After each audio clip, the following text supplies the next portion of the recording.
Today we will discuss about the concepts of decision making and relevant information. So in the previous section, we discussed about the concept of CVP analysis, that is the cost volume profit analysis. That is how the cost and the volume and the profitability, they are interlinked, and how the cost structure and the movement of cost behavior actually impacts the profitability of a product or profitability of a company. Now we will discuss that how the concept of CVP analysis and the marginal costing helps the managers in decision making, and what costs are relevant for decision making and which costs we can consider irrelevant for the decision making purposes. So, first is that we need to understand that while we are doing decision making, we need to consider certain costs which are relevant, and we need to remove certain costs. We need to ignore certain costs which are irrelevant for the decision making purposes. The certain costs may be included in the cost sheet while calculating the total cost, but for the decision making purposes, we may consider such costs as irrelevant. So, we will look into different examples and try to understand the concepts. So, we will start with the 5-step decision process to make decisions. So, what are the 5 steps? The first step is we need to formalize, right, the decision model. So, for making a choice, when for a manager several choices are involved, right, then he needs to go through certain quantitative and qualitative analysis. And the decision model is the formal method for making a choice. So, it often involves the quantitative and qualitative analysis. So, first step is the gather information. So, he needs to gather information for historical costs and other information. Step 2 is he needs to make predictions, specific predictions particularly, right, related to the market demand and the condition of supplies, the raw material, etc. In step 3, he needs to choose an alternative, and in step 4, implement the decision, and step 5, evaluate the performance. So, these are the 5-step decision process we need to follow. So, and then in every process we need to take the feedback, and if there is any gap, we need to fulfill this gap. So, the first step is that we need to differentiate the relevant from irrelevant costs and revenues in decision situations. So, what are the relevant costs? So, relevant costs and relevant revenues are expected future costs and revenues that differ among alternative courses of action. So, one thing we have to remember, the first condition, the first characteristics of relevant cost is it has to be futuristic. Any cost which is already been made and which we can't influence, right, in future is irrelevant. So, it has to be futuristic. So, to qualify any cost as relevant cost, we need to see that whether this cost is futuristic or whether it is to be incurred in future or not. So, this is the first condition. So, historical costs or the sunk costs, they are irrelevant in nature. And also we need to see that whether these costs are impacting the future revenues in future, right. So, I am incurring some cost in future, and then when I will incur this cost is future, what is the impact this cost will have on expected revenue. So, this we need to understand. Then we need to distinguish between quantitative and qualitative factors in decisions. So, there are quantitative factors like financial and non-financial factors, right, and there are qualitative factors also. So, I am taking one example of special order. So, a company has got a special order. This is a one-time order, and the company needs to take a decision that whether this order will be acceptable or not acceptable. So, there is a toy manufacturing plant. It has a production capacity of 44,000 toys each month. So current monthly production is 30,000 toys, and cost can be classified as variable or fixed with respect to the units of output. Just for revision, if you remember that we already discussed in the previous section that costs can be classified into two categories. One is fixed and other one is variable. In a given production level or in a given time span, the costs, this variable cost and the fixed cost, they behave in a different way. The variable cost per unit usually remains constant over a period, but the total variable cost varies with the level of production. On the other hand, the total fixed cost, it remains constant over a given production level, but the fixed cost per unit usually varies with the change in level of production. So, if the level of production increases, the fixed cost per unit, it reduces, and if the level of production decreases, then the fixed cost per unit, it increases. So, this cost behavior, understanding of cost behavior for decision making purposes, it is important.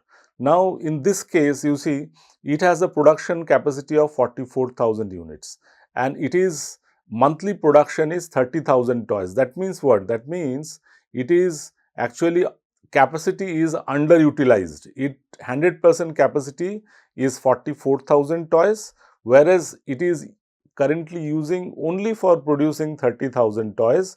So, it is the plant capacity is underutilized. Now, it has costs. So, it has both variable cost as well as fixed cost.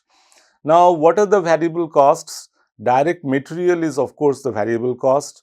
The direct labor, it has a variable component as well as fixed component. So, for example, I can say that if the company has employed casual laborers, the salary paid to the casual laborers, I can consider that it is a variable cost, whereas the salary paid to the permanent workers, I can consider as a fixed cost. So, uh, uh, uh, 50 paisa is the variable cost per unit and 1 rupee 50 paisa is the fixed cost per unit. Manufacturing cost, again a part is variable and part is fixed. So, 1 rupee 50 paisa per unit is the variable cost and fixed cost is 3.50. So, total cost, total variable cost is coming to 8.50 rupees and total fixed cost per unit is coming to 5 rupees per unit. Now, what is my question? Question is I am getting an order. So, total fixed manufacturing cost labor is around rupees 45,000. Total fixed overhead is 1,05,000 and marketing cost per unit is rupees 7, out of which rupees 5 is variable. So, what is the first condition is what is the cost per toy? So, I can calculate the cost per toy as variable 8.50 plus 5, that is 13.50, and fixed cost is 7. We can take it from here. So, marketing cost per unit, so 5 cost rupees is variable. So, I can calculate like this. So, variable cost per unit is 13.50 and fixed cost is 7 rupees. So, a retailer in Delhi has offered to buy 5,000 toys at 11 rupees 50 paisa per toy for a total of rupees 57,500. Now, you see what is the total cost per unit? It is coming to 20.50. And what is the price it is offering? The price it is offering is 11.50 per toy for a total of rupees 57,500. So, there will be no marketing cost to be incurred. So, marketing cost which we considered here per unit of 7, that will not be incurred now. So, now the question is whether this offer should be accepted or not to be accepted. So, for doing this, what we need to do is we need to see that which cost is relevant and which cost is irrelevant, right. So, we can we have to check that what are the relevant costs of making the toys. So, incremental cost is how much? rupees 8.50 into 5,000, that is 42,500. This is the variable cost the company is incurring. So 8.50, if we calculate, is the cost, variable cost per toy. The fixed cost, because the company is already working below its capacity, below its 100% capacity, so the fixed cost is not going to impact whether the company accepts this special order or not. So this is the key point we need to remember. So in the shorter run, if at the given production level, so the given production level is 100% capacity. Now in this 100% capacity, if the company, whatever the company produces, the fixed cost will remain same. So even if the company accepts this order, it will be below the 100% capacity. So the fixed cost is, in this case, it is an irrelevant cost, right? So what is the incremental cost? Incremental cost is 8.50 into 5,000, that is rupees 42,500. What is the incremental revenue? The incremental revenue will be rupees 15,000, right? So you see, the incremental revenue is 15,000, but the incremental cost is 42,500. So we can consider this order for accepting this in this case. Now there are two potential problems in relevant cost analysis. The first one is the incorrect general assumptions. All variable costs are relevant, all fixed costs are irrelevant. So this is so we need to make certain assumptions while doing the relevant cost analysis.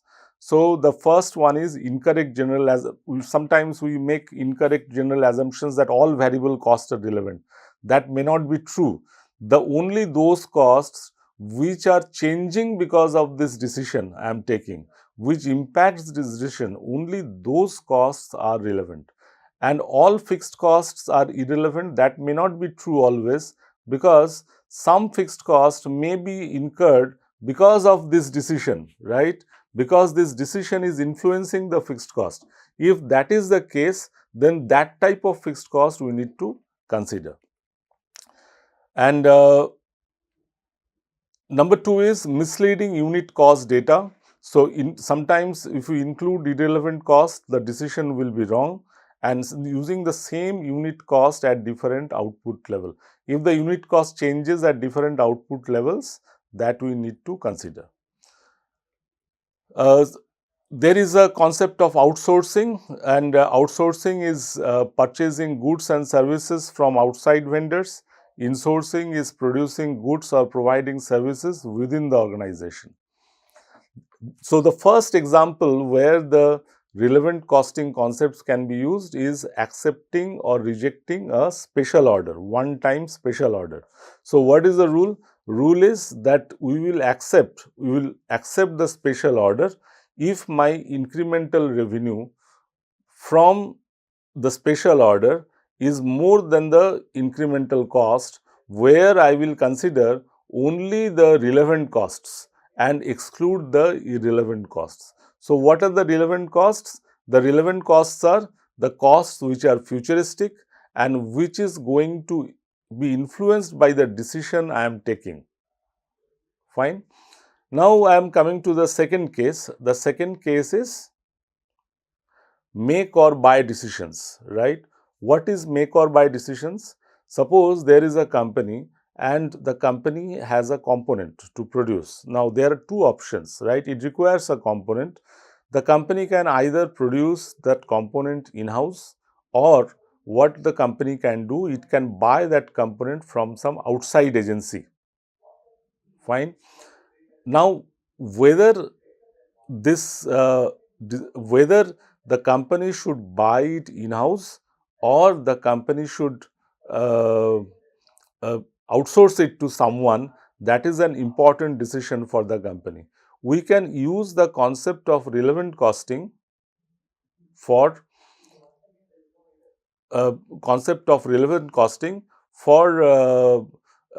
taking such decisions. So the company also manufactures bath, as suppose this company which also manufactures bath accessories. So the management is considering producing a part 2 needs or part it needs or buying a part 2 produced by Sundar and company for rupees 0.55. So it needs another part. This part it can produce or it can buy from some outside agency whose name is Sundar and company at the rate of INR 0.55. The company has the following costs for 1,50,000 units of part 2. So this is the cost structure. So direct material is 28,000, direct labor is 18,500, mixed overhead 29,000, variable overhead 15,000 and fixed overhead 30,000. So total cost for 1,50,000 units, it is total of 1,20,500. So mixed overhead, what is mixed overhead? Mixed overhead is the semi-variable overhead which is partly fixed and partly variable. Now this cost, it consists of material handling and setup costs. So the company produces 1,50,000 units of 100 batches of 1500 units each. Now this 1,50,000 units the company is producing in batches and each batch is having 1500 units. So it has to produce 100 batches. So 1500 units into 100 batches, so it comes to 1,50,000 units.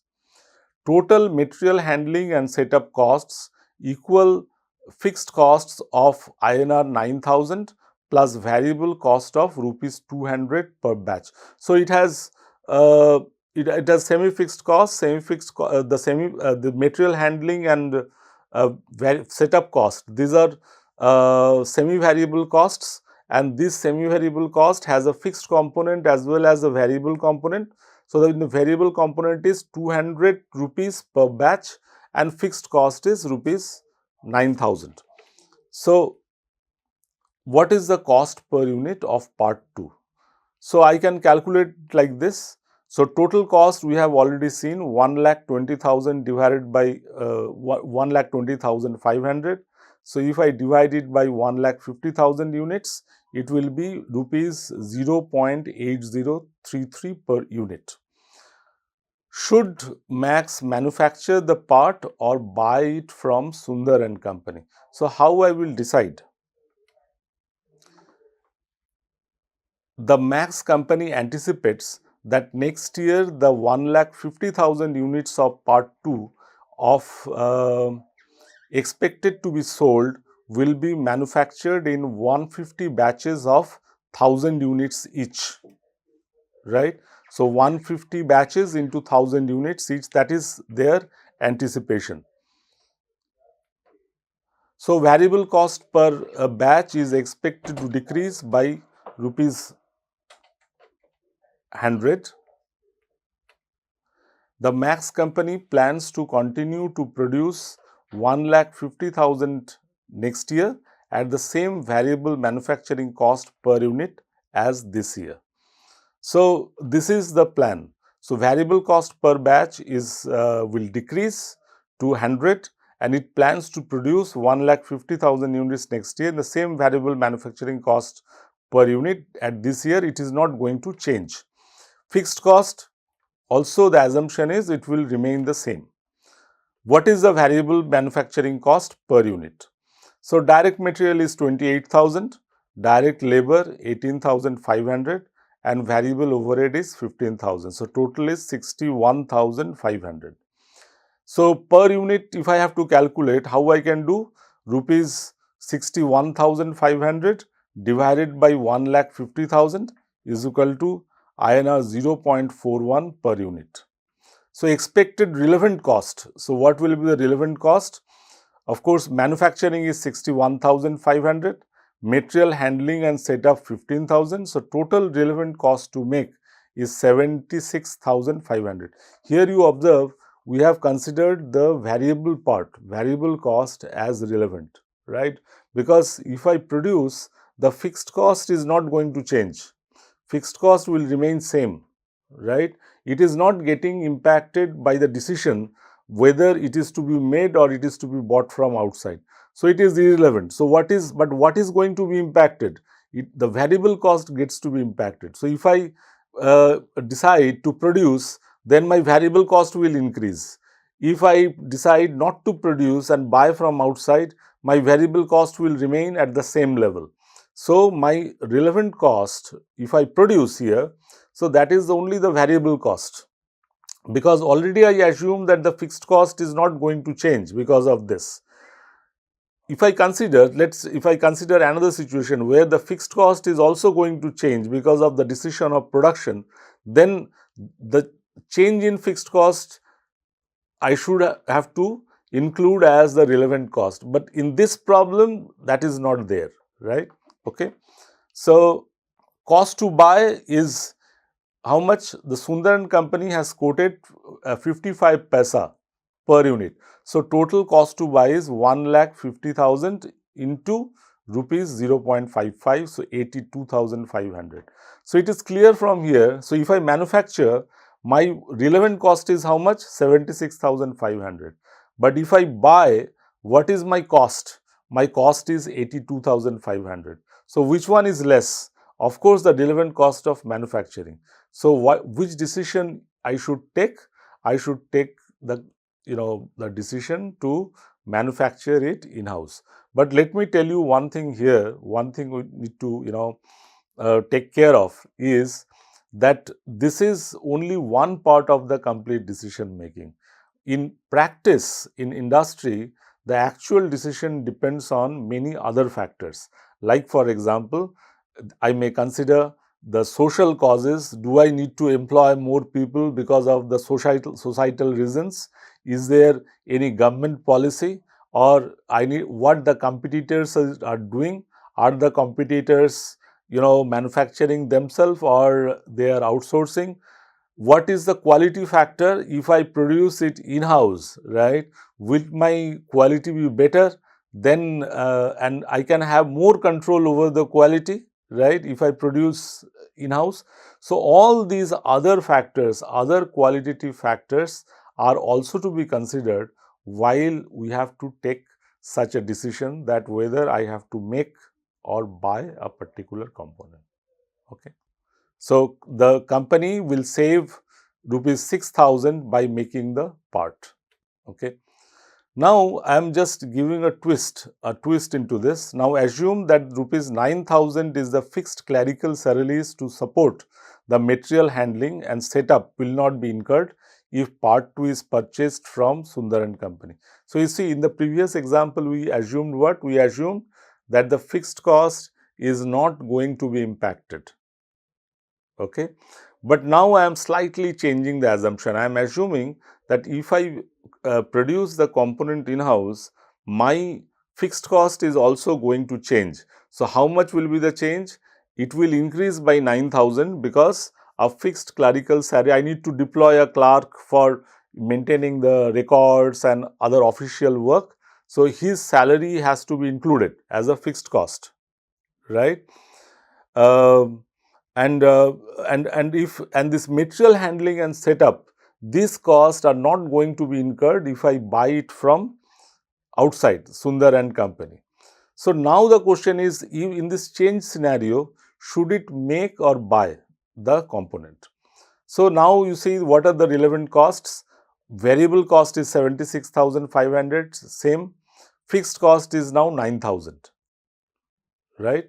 So total now relevant cost is becoming 85,500. Okay. Now cost to buy is 82,500. So what we should do, right? If it buys from outside, then it is better, right? It can save. If it buys from outside, then it can save rupees 3,000. So you see, the decision is now getting reversed, right? Keeping all other conditions constant. Thank you.